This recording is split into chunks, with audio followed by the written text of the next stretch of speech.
Hello everyone and my dear students, myself Surchi Singh, and today's video is about the appetite stimulants. In this video I will discuss about what are the appetite stimulants, their classifications and the mechanism of action of the appetite stimulants. So student, this video is going to be very beneficial for both your knowledge and your exam. So stay in the video till the last. Let's start.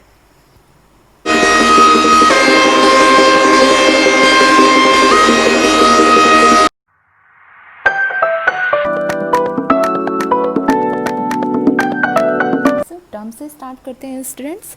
There are two words, appetite and stimulants. Stimulants which increases the activity और which increases the any process is called the stimulant. Stimulant का मतलब होता है किसी भी process को increase कर देना. And appetite, we can say the term appetite is the most commonly use to refer to the desire to the eat food. ठीक है, फूड को ईट करना यानी फूड को खाने की जो डिज़ायर होती है, जो हमारी इच्छा होती है, उसे हम क्या कहते हैं, एपेटाइट कहते हैं.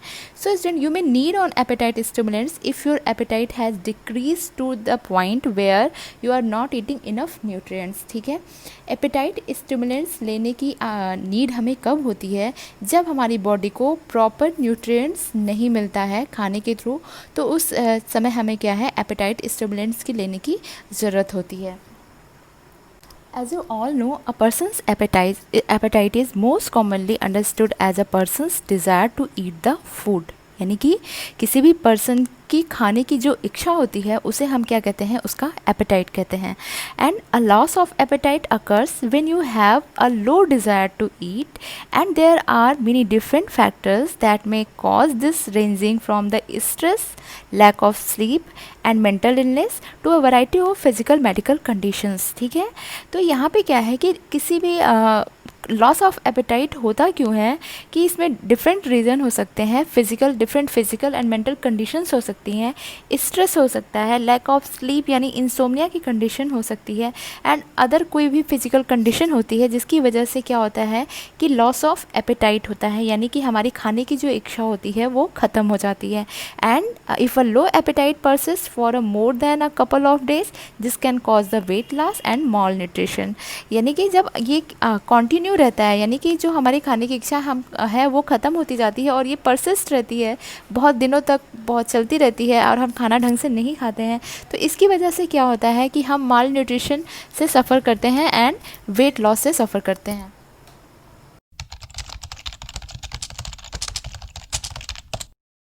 So the appetite stimulants are medications that can increase the appetite. Appetite stimulants वो ड्रग होती हैं जो क्या करती हैं, एपेटाइट को इंक्रीज़ कर देती हैं, यानी हमारी जो भूख होती है, जो खाने की इच्छा होती है, डिज़ायर टू ईट होता है, उसको क्या कर रही हैं, बढ़ा देती हैं.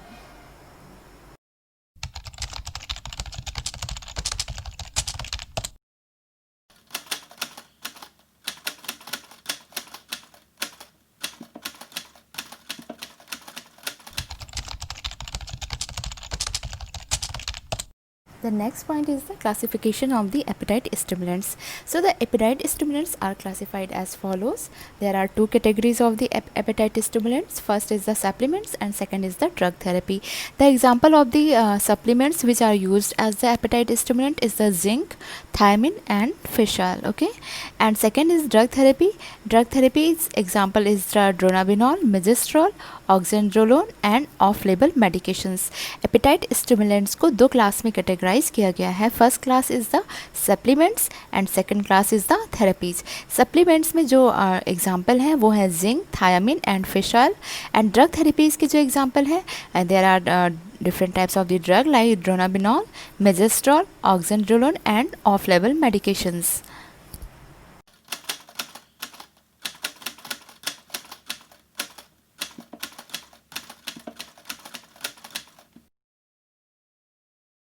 तो अब हम एपेटाइट स्टिमुलेंट्स की फ़र्स्ट कैटेगरी डिस्कस कर लेते हैं. First category is the supplements and the example of the first category is the zinc.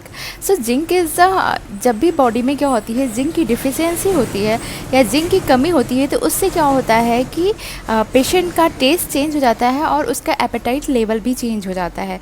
यानी जिंक की डिफिशियंसी से क्या होता है कि हमें भूख नहीं लगती है. तो जब हम जिंक को एज ए सप्लीमेंट प्रोवाइड करते हैं या फिर हम किसी मल्टीविटामिन कैप्सूल में जिसमें जिंक ऑलरेडी प्रेजेंट है, उसे हम क्या करते हैं, उस पर्सन को देते हैं, तो उससे क्या होता है कि उसकी जिंक डिफिशियंसी ख़त्म हो जाती है और उसे जो है भूख लगने लगती है, यानी कि उसका एपेटाइट क्या होता है, स्टिमुलेट हो जाता है। तो यहाँ पे कहा गया है, यहाँ पे ये क्या लिखा गया है, a zinc deficiency can cause taste and appetite changes, यानी कि जिंक की डिफिशियंसी से क्या हो रहा है, टेस्ट चेंज हो रहा है और एपेटाइट यानी भूख भी चेंज हो रही है। एंड अ जिंक सप्लीमेंट और multivitamin containing zinc should be safe for the most of the adult. So student, अब हम यहाँ पे ये बात कर लेते हैं कि जिंक किस तरह से एपेटाइट को स्टिमुलेट करता है। ठीक है, ये किस रिसेप्टर पे वर्क करता है, ये कहाँ से, हाइपोथैलेमस से कहाँ से किस नर्व को स्टिमुलेट करता है, जिसकी वजह से क्या हो रहा है कि भूख बढ़ रही है, यानी एपेटाइट स्टिमुलेट हो रहा है।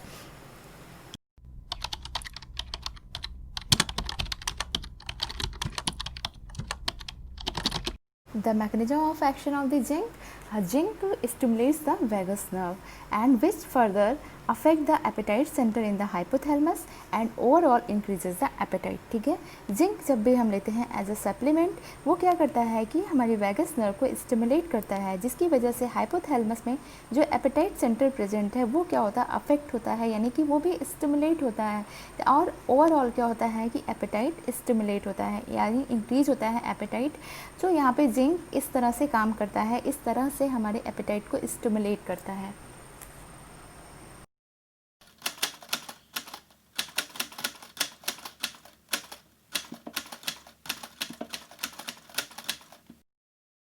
So the next supplement which is used as the appetite stimulant is the thiamine, which is also known as the vitamin B1।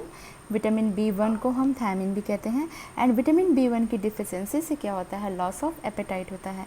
So deficiency of thiamine which is also known as the vitamin B1 can cause increases resting energy expenditure। इसका मतलब क्या होता है कि the rate at which you burn calorie when resting is increases, यानी कि resting stage में भी क्या हो रहा है कि कैलोरी का बर्न हो रहा है, जिसकी वजह से क्या है कि एपेटाइट का लॉस हो रहा है और वेट लॉस हो रहा है।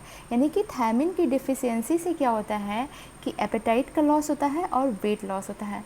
तो हम क्या कर रहे हैं, जब थायमिन को हम एज अ सप्लीमेंट प्रोवाइड कर रहे हैं, तो वो थायमिन क्या कर रहा है, किस तरह वर्क कर रहा है, ये thiamine as a appetite stimulant work कर रहा है। ये हमारी एनर्जी एक्सपेंडिचर को सेव करके रख रहा है और साथ में क्या है कि एपेटाइट को स्टिमुलेट कर रहा है और वेट गेन करने में हेल्प कर रहा है। तो थायमिन यहाँ पे क्या कर रहा है, एक तरह से एपेटाइट स्टिमुलेंट वर्क कर रहा है।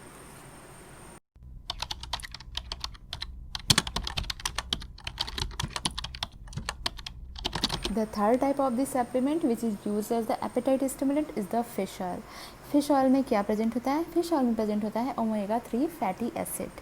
सो द फिश ऑयल में स्टिमुलेट द एपेटाइट, इट में also improve the digestion and reduce the feeling of the bloating.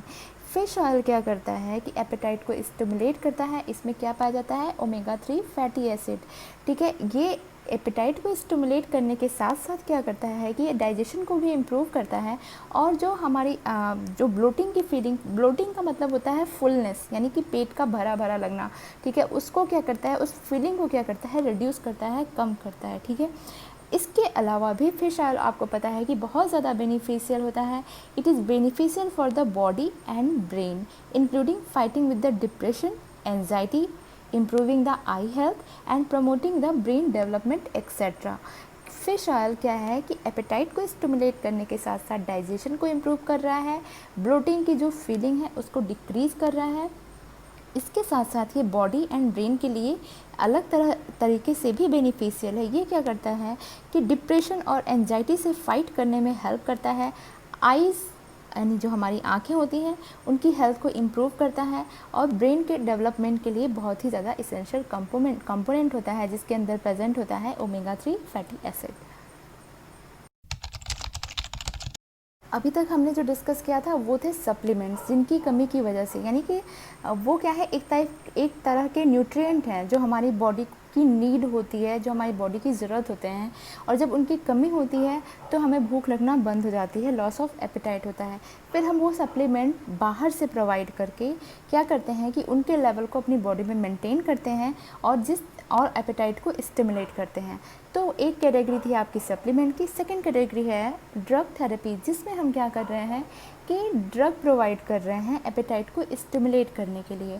तो यहाँ पे मैंने एग्जांपल बताए थे, डिफरेंट टाइप्स की ड्रग्स थी, like the dronabinol, megestrol, oxandrolone and off लेवल मेडिकेशन। तो अब हम क्या करना है, अब हमें क्या करना है कि अब हम उसे वन बाय वन डिस्कस करेंगे यहाँ पर।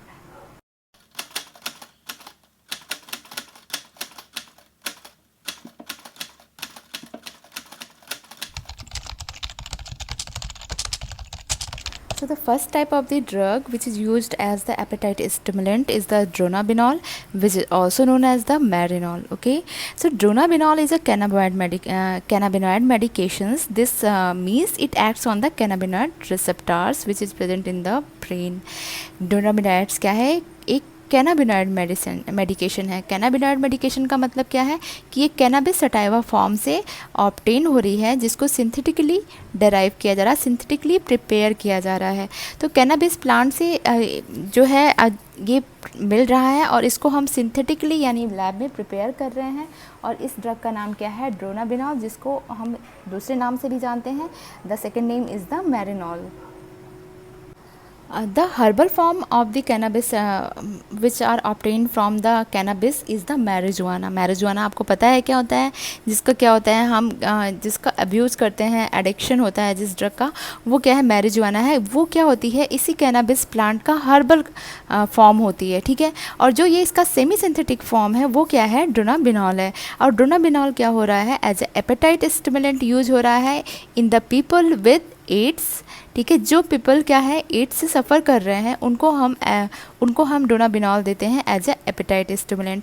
And also to treat the severe nausea and vomiting caused by the cancer chemotherapy. Cancer chemotherapy के बाद जो सीवियर नोजिया एंड वॉमिटिंग की कंडीशन होती है उसको भी ट्रीट करने के लिए हम यहाँ पे ड्रोनाबिनॉल देते हैं। यहाँ पे स्टूडेंट हमें एक बात अपने दिमाग में लेकर चलनी है। So the Marinol is used only when other medications are unable to control the nausea and vomiting. Marinol को हम तभी यूज़ करते हैं या तभी हम देते हैं पेशेंट को, या तभी हम प्रेस्क्राइब करते हैं पेशेंट को जब कि जो अदर मेडिसिन्स हैं वो इफ़ेक्टिव नहीं होती हैं या वो कंट्रोल नहीं कर पाती हैं नोजिया एंड वॉमिटिंग को। उस केस में उसके बाद हम क्या करते हैं, ड्रोनाबिनॉल उस पेशेंट को प्रोवाइड करते हैं to treat the nausea and vomiting which are caused by the cancer chemotherapy.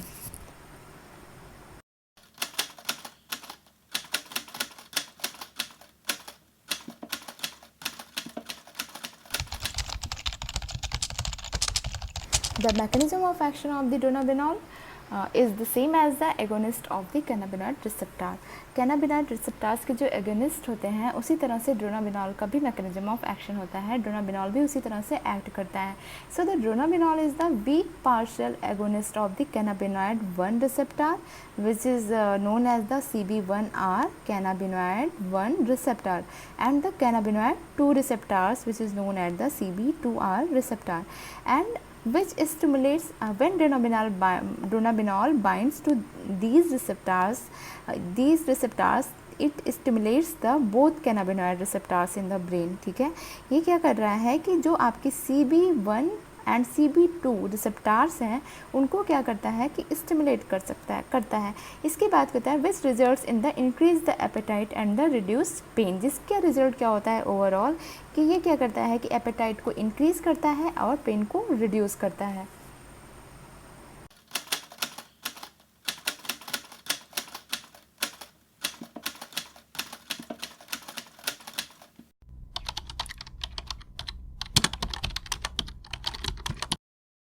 The next category is the Next category of the drug is the oxandrolone, which is used as the appetite stimulant. So oxandrolone is a synthetic testosterone derivative, ठीक है, जो कि testosterone आपकी body में already बनता है, उसका क्या है, ये सिंथेटिक डेरिवेटिव है. The name of this derivative is the oxandrolone. It stimulates the appetite and promotes the weight gain similarly to the anabolic steroids or naturally occurring the testosterone in your body. ये same उसी तरह से work करता है जैसा कि आपका testosterone work करता है. उसी तरह से ये क्या करता है कि बॉडी मास को इंक्रीज़ करता है, लीन बॉडी मसल ग्रोथ को इंक्रीज़ करता है, और उसी सेम आपके टेस्टोस्टेरोन या एनाबोलिक स्टेरॉइड की तरह ही ये वर्क करता है. So the oxandrolone is a orally administered anabolic androgenic steroids approved by the FDA. FDA is the Food and Drug Administration for the weight gain following the disease related weight loss. यहाँ पे एक चीज़ mind में रख के चलनी है कि disease related weight loss यानी कि किसी डिजीज़ की वजह से, किसी सर्जरी की वजह से अगर क्या हो रहा है, वेट लॉस हो रहा है, तो उस वेट लॉस में हम क्या कर रहे हैं कि ऑक्जेंड्रोलोन दे रहे हैं एज ए एपेटाइट स्टिमुलेंट, जो कि भूख को बढ़ा रहा है, और ओवरऑल क्या हो रही है कि मसल ग्रोथ इंक्रीज़ हो रही है एंड लीन बॉडी मास भी इंक्रीज़ हो रहा है. तो ऑक्जेंड्रोलोन किस तरह से वर्क करता है? Oxandrolone is the agonist of the androgen receptor, यानी कि एंड्रोजन रिसेप्टर का एगोनिस्ट है. इसका मतलब क्या हुआ कि एंड्रोजन रिसेप्टर्स यानी कि जहाँ पे एंड्रोजन हार्मोन्स आपके बाइंड होते हैं, और सेम उसी तरह ये वर्क करेगा जैसे कि आपके एंड्रोजन हार्मोन वर्क करते हैं. तो oxandrolone is the agonist of the androgen receptors, which increases the protein synthesis and overall increasing the muscle growth and lean body mass.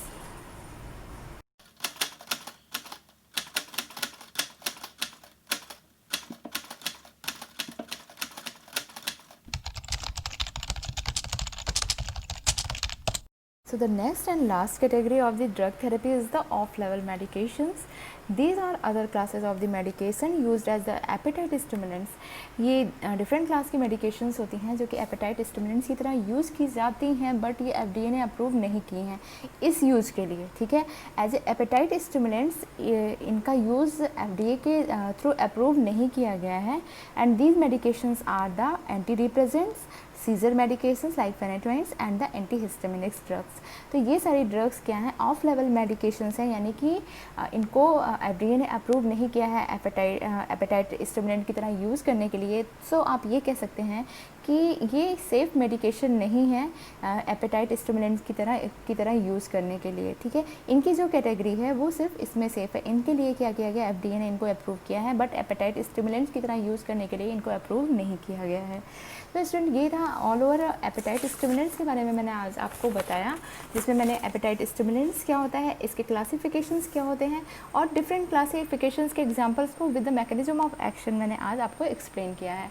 I hope कि आपको ये समझ आया होगा. In case any query kindly ask me in the comment section. Okay, take care.